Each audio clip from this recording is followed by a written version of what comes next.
السلام علیکم دوستوں شہرائے آفاق ترکی سیریز ارطغرل غازی کے پاکستان میں تو سب ہی دیوانے ہیں، لیکن مقبوضہ کشمیر کی عوام بھی اس سے اس قدر متاثر ہو گئی کہ ایک جوڑے نے اپنے بچے کا نام ہی ارطغرل رکھ دیا۔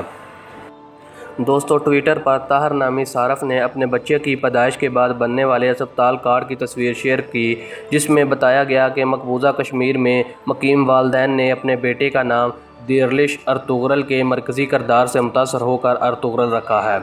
دوستوں صارف نے تصویر شیئر کرتے ہوئے لکھا کہ یہ مقبوضہ کشمیر میں پہلا واقعہ ہے کہ نو مولود کا نام ترک سیریز کے مرکزی کردار ارطغرل کے نام پر رکھا گیا ہے۔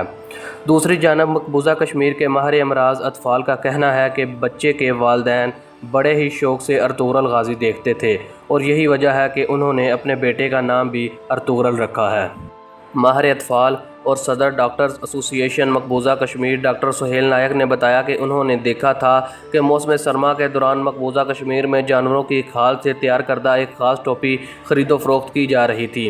ڈاکٹر سہیل نائک نے بتایا کہ انہیں لگا کہ یہ شاید کوئی فیشن ہے، لیکن جب انہوں نے خود ترک سیریز دیرلش ارطغرل دیکھنا شروع کی تو انہیں معلوم ہوا کہ یہ ٹوپیاں تو ارطغرل اور اس کے سپاہی پہنا کرتے تھے۔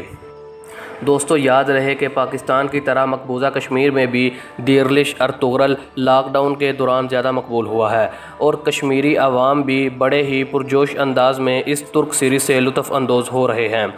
دوستو اسلامی فتوحات پر مبنی ترک سیریز دیرلش ارطغرل میں 13ویں صدی میں سلطنت عثمانیہ کے قیام سے پہلے کا دور دکھایا گیا ہے۔ دوستو اس سیریز کا مرکزی کردار ایک بہادر جنگجو ارطغرل ہے، جس نے ایمان کی طاقت، اللہ پر یقین اور اپنی بہادری سے منگولوں، صلیبیوں جیسے دشمنوں کو شکست دی تھی۔ دوستو یہی وجہ ہے کہ اسلامی تاریخ پر مبنی اس ترک سیریز کو پاکستان سمیت دنیا بھر کے ممالک میں خوب پذیرائی حاصل ہو رہی ہے اور مسلمان ارطغرل غازی کے اداکاروں کو بھی بے حد پسند کر رہے ہیں۔ دوستو اسی کے ساتھ آج کی ویڈیو کا یہیں پر اختتام کرتے ہیں۔ اگر آپ کو ہماری یہ ویڈیو پسند آئی ہو تو ویڈیو کو لائک کریں، شیئر کریں اور چینل کو سبسکرائب کریں اور ساتھ لگے بیل آئیکن کو دبائیں تاکہ ہماری لیٹسٹ آنے والی ویڈیو کے نوٹیفیکیشن آپ کو مل سکیں۔